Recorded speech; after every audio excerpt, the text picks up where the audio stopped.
মোরলা মাছের টক করছো? হ্যাঁ, এই দেখ আজকে মোরলা মাছের টক করবো। দেখো বন্ধুরা, আজকে মোরলা মাছের টক করবো। মোরলা মাছ ধুয়ে কুটে ধুয়ে হলুদ নুন মাখিয়ে নিলাম। আর এই মশলা হচ্ছে নুন, জিরের গুঁড়ো, কাশ্মীরি লঙ্কার গুঁড়ো কালারের জন্য, আর হলুদ, আর লাগবে এই তেঁতুল, কাঁচা লঙ্কা আমি চিড়ে দেবো, বাটা বোটা করিনি। আগে মাছটা ভেজে নেবো।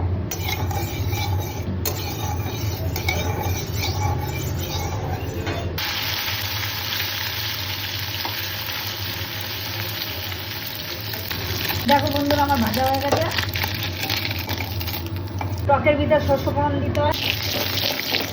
আমি যে মশলাটা রেখেছিলাম জল দিয়ে দিচ্ছি। কাঁচা লঙ্কাগুলো দিয়ে দেবো। এই জলটা ফুটে উঠলে আমি মাছটা দিয়ে দেবো। ছেনে তেঁতুলের পালটা দিয়ে দেবো। দেখো টকটা দিয়ে দেবো।